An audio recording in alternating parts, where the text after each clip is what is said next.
Sunday morning news, views, and interviews. Your host, Aaron Mair, and our immortal, as they say, samurai behind them, as they say, the digital boards brother, Mike Ryan. Yeah. And we have with us today, Hayley Carlock of Scenic Hudson. And Hayley, I know that you got to do a lot of busy things on your Sunday morning, so I want to thank you for rising and getting up early. We have a lot to get to. We have a lot to talk about. But the most important thing, Hayley, outside from a wonderful good morning and again, thank you. Why don't you tell our Capital Region listeners about Scenic Hudson?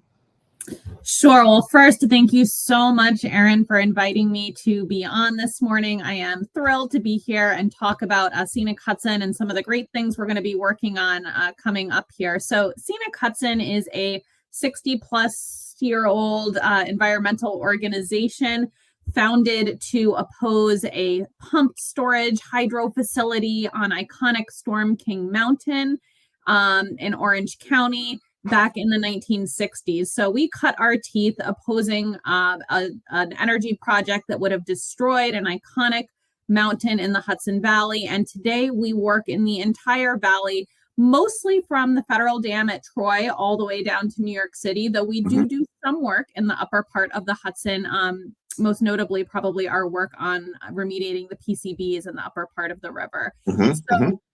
So we work up and down the estuary, and we do a number of things. It's really hard to encapsulate in a nutshell. What most people probably know us for, if you've heard of Scenic Hudson before, is our work with our land trust, which preserves and protects land, open space, habitat, all of that good stuff, agriculture, working farms. So that's one thing that we do. And then with some of that land, we create parks. We've created over 60 parks and preserves up and down the Hudson River. A lot of them are really great. A lot of them are right off the Amtrak and Metro North train line. So that's one part of what we do. But especially more recently, we're delving into a lot of new areas related to community and environmental values in the Hudson Valley. So I head our environmental advocacy department.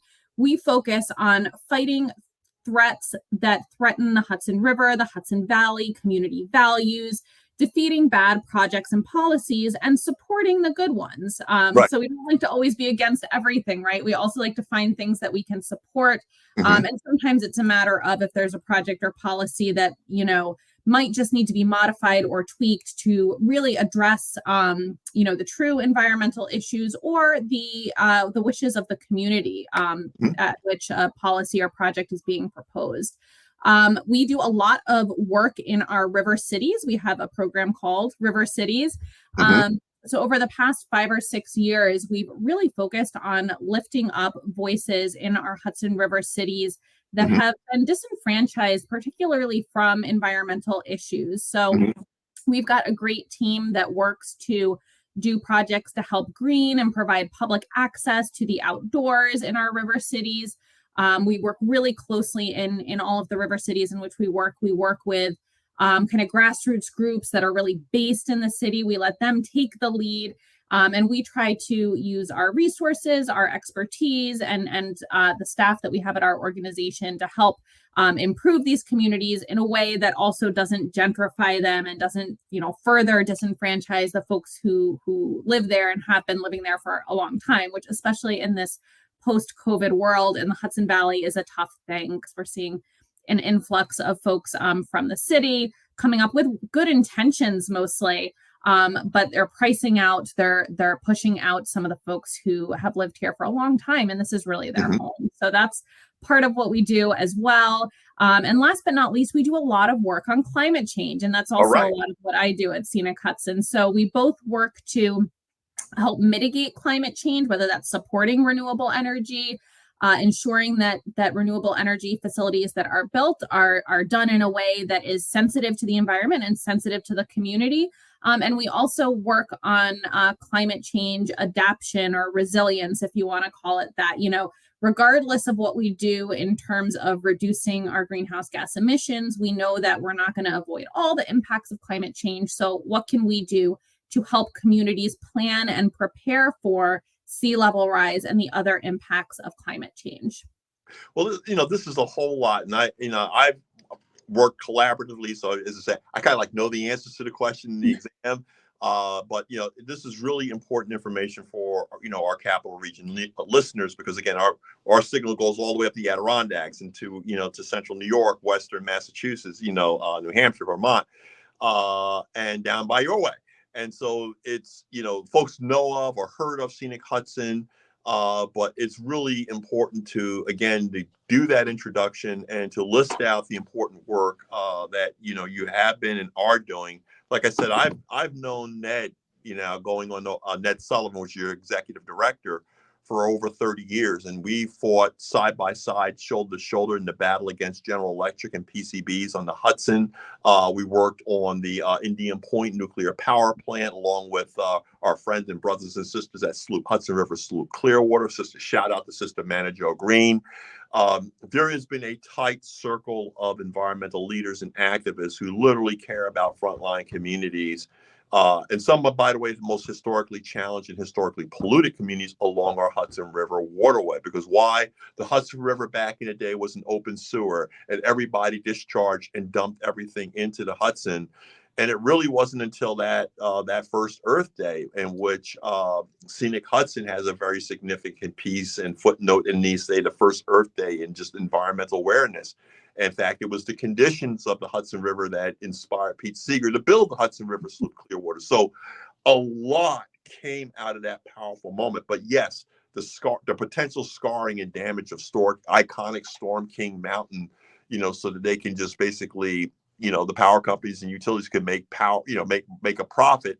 But again, sacrificing, the environment and environmental integrity and quality of the community, so that they can make a buck. And it just made no sense that you had that trade-off. But when you talk about corporations making a buck, whether it's dumping PCBs in the Hudson as an open sewer or chopping off the top of the mountain, would have been the first mountaintop removal, eh? Yeah. And so it's really important that it inspired a lot of local activists and leaders to form the Sloop Clearwater. And you guys have been doing a mighty amount of work in yeoman's work. Now, what's the size of your staff of your organization? So we've got, give or take, about 70 total staff. So we've got a big staff. We've grown, even just in the past several years, we've really grown as we've developed our River Cities program, as we've been doing more and more community-based work, shifted our focus in that direction. So yeah, we've got a significant staff, and also we need a lot of folks just to maintain and improve our parks and preserves. That takes a lot of manpower, woman power to do that. Well, as I say, green power. I don't. Yeah, absolutely. Green power, because the environment doesn't know race, gender, politics, creed, or color. To build that green power, we got to enlist local humanity, and we want to build those green jobs that are just taking care of business. One of the things that I worked with Ned on, and this is part of your, I guess, the genesis of your River Cities work, was brownfields, and he and I worked on the earliest drafts of New York State's brownfield policy. And Scenic Hudson cut some of the most significant jobs in workforce development, like with the taking down of the General Motors plant in Tarrytown, as well as a whole host of industrialized sites along the Hudson River to help river communities reclaim their waterfronts. We got about 2 minutes in this section, but can you talk a little bit about the brownfield remediation work and the reuse of some of these sites, and what's happened to places like, as a model example, Tarrytown, that site's now been, I think there's parks and residential housing or what have you. Tell us a little bit about that work in reclaiming riverfronts and waterfronts. Yeah, absolutely, Aaron. That's a huge part of Scenic Hudson's legacy, is in particular in these riverfront communities. The river was an industrial waterway. It still is in some respects, but not the way it was. The river was there as a place where industry could be sited. Ships could come in and out. They could discharge at the time without permits, like you said, open sewer, whatever they wanted into the water. So it was a perfect place. And we had companies like General Motors and their huge facility in Tarrytown. We had junkyards all along the Hudson. That's what used to be there. And over time, with the help of the Brownfields program, which you and Ned and so many others had an instrumental role in, which provides economic incentives, provides jobs, a lot of these areas were transformed. It took a long time, but they've really been transformed into whether they're parks, occasionally they're parks, sometimes with public access and other programming. Sometimes it's a residential development, a mixed-use development, and that's what we see in Terrytown with, they've got a giant mixed-use development going in there at the former GM site after the cleanup and ensuring, the remediation wasn't going to, come up and injure anyone. And one of Scenic Hudson's premier parks, Long Dock Park in Beacon, New York, it used to be a junkyard with, oil containers leaching into the ground. Beacon was kind of like a wasteland. I mean, probably folks who live there didn't think so, but nobody wanted to come there. And Scenic Hudson and our partners were instrumental in transforming that site into what is now Long Dock Park, which is a major destination in Beacon, right on the river. So beautiful. And designed with all native plantings and in a way that it is designed to adapt to sea level rise, which is really great. Sunday morning news, views, and interviews. We have with us Scenic Hudson's Hayley Carlock. I'm calling you Greylock. I'm calling you every kind of lock. Call me whatever you want. It's I apologize. It's one of those things. I think that as I say, Aaron, you're a radio talk show host, and you only have one job. Okay. And I apologize, Hayley. Well, I got the first part right. I didn't call you. Yeah, that's the most important. But again, it's really an honor to have you here because, again, there are a lot of actors and players to protect our environment. And we often have, folks around the capital region, central New York, the Adirondacks. And it's really important for us also to lift up the other players on what makes our environment, and especially our environment from Lake Tier and the Cloud down to the Hudson River Harbor, one of the most shining examples of reclamation. Folks don't really, Ned and I go back to the day when you can pretty much walk on water and not be Jesus Christ. I apologize, it's Sunday, but what I mean is that the pollution and contamination was so bad, so horrible that, it was not a place. And here's the thing. At that point in time, I was a kid living in Peekskill, New York in the Hudson Highlands. And that's where I learned to swim in the Hudson. Folks don't realize, you had the beach blanket bingo with Frankie Avalon and all, the Annette Funicello. And we would, lift, we call them our surfboards, but we would go down to the Dane Brothers or Crete Brothers Lumber and steal the 6x8s and 6x10s and paddle out, in the channel. And literally, to this day, I get chills when I think about how much water I swallow and just spitting out. You're just totally fearless. And it's just like, I remember the sheep and stuff floating by, carcasses, fish carcasses, other carcasses, but not human. That's good. And we had the gypsum plant that made the sandpaper right there in Peekskill. And they called it Black Sand Beach. And so it was a trailings and spoil of gypsum, but it was an industrial waste disposal. And, kids like anywhere in the world in developing countries, and, we didn't know better, but, our environment, was very polluted. And then on top of that, the shad, the herring, the striped bass, we fish by the pound. We would get the shad and herring, and my grandfather would pack them in the 50-gallon drum. That was a protein source. This is what we did. There were 9 of us, and we were like a lot of large families of color on the Hudson River.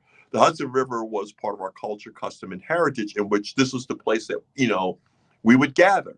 Peekskill definitely had its parks and other places, but it had charged fees to swim, and so if you're wealthy and and had the money and, and usually white, you had access to these things. But a lot of times in the Hudson River Valley, the Black community, whether you go from Albany, New York, or Albany, Troy, New York, from Troy down to New York City, you would find communities of the fishing holes were on the river. Whole river culture. And then there was the anglers and fishermen and the shad fisher people. There was like really no difference. Everybody depended upon the cycles in the season of, at that time, one of the most mightiest, largest, but heavily polluted rivers in their day. And Scenic Hudson, amongst many organizations, in fact, Pete Seeger, again, that's why he inspired the soup to help clear it up. But, it took that direct action, it took of people say, this is we need to do better. And, along with the Clean Water Act, people and leaders like John Cronin, I think John Cronin started at I think it was the Hudson River Clearwater. I was about to say he started with you guys, but I think it was No, Clearwater. I think it was with Clearwater. Yeah, I think he got his start there. And but I mean, there are just legends in clean water action nationwide who set model legislation in the state of New York. But your organization is one of the most preeminent organizations. Like I said, it goes back to the first Earth Day, but the most powerful fight on the Hudson River with regards to Storm King. And again, what a tribute, from the brownfields fights to now you got 60 parks and preserves within, urban communities along the Hudson River. I mean, that's a legacy, to be proud of. Can you tell us a little bit about your River Cities programs and what's happening in Peekskill? What's happening in Beacon? What's happening in Newburgh? Yeah, definitely. I would love to, but I just want to say, this isn't, people just don't really realize how far the Hudson River has come. Do we still have much more work to do? We absolutely do, and we're working on it, but it's crazy what's happened over the past 50 or 60 years, and the beautiful Hudson River that we see today and the relatively clean and safe Hudson River that we see today wouldn't have been possible without the action of the people. And I think that's like, this didn't just happen. It didn't just evolve to be this way. It was the action of people. It was groups like Scenic Hudson, but also a lot of smaller community groups that maybe don't have the big names, maybe even aren't still around. But it was because of them that we have come as far as we have. And so Scenic Hudson, in addition to all of the other work that we do to clean up the river, clean up the shoreline, create parks, we also have launched a River Cities program. And we focus mostly right now on 3 cities, not necessarily exclusively, but just due to limited capacity, kind of trying to make real change in those 3 communities rather than, I guess, biting off more than we can chew or spreading ourselves too thin. So we're focusing right now on Kingston, Poughkeepsie, and Newburgh. Okay. Part of that is because of the proximity to Scenic Hudson's headquarters in Poughkeepsie. But it's also because these are 3 cities that in different ways that we feel were really under threat and under siege. Newburgh and Poughkeepsie, because they really are struggling cities or have been struggling cities that have seen some great momentum and some great investment over the past several years. And we thought that we could really be a player in helping to bring those communities' visions to reality. So again, it's not like our vision being superimposed on the community, but rather it's like taking the community's vision and what can Scenic Hudson do to help advance that? We can't work on everything, but if it has to do with open space, public access, healthy water, healthy air, healthy food, those are the areas that we can operate in and we can try to make a difference. And Kingston is a little bit more up and coming, but as I mentioned earlier on, they're one of the communities that are really under threat by gentrification and by a lot of wealthier folks from downstate who are coming in really attracted to the beauty and the authenticity of the community. The beauty that the community they rep through their fights and their struggle. They got it green and clean, and now all of a sudden they're being moved out. Yeah. Go ahead. Yeah, but and that's what happens. Rents go up, prices go up, which might be good for some people, but it prices a lot of folks out, and we're really concerned about that. And while we want to see communities get cleaner and greener, like you said, that's what we want to see. We want it to be cleaner and greener for those folks who are there, who have lived there, who have raised their families there. We want them to be able to enjoy it. So anything we could do to help that is what we're trying to do in these communities. In Newburgh, in particular, we're working on a greenway project along the Quasaic Creek, trying to clean that up.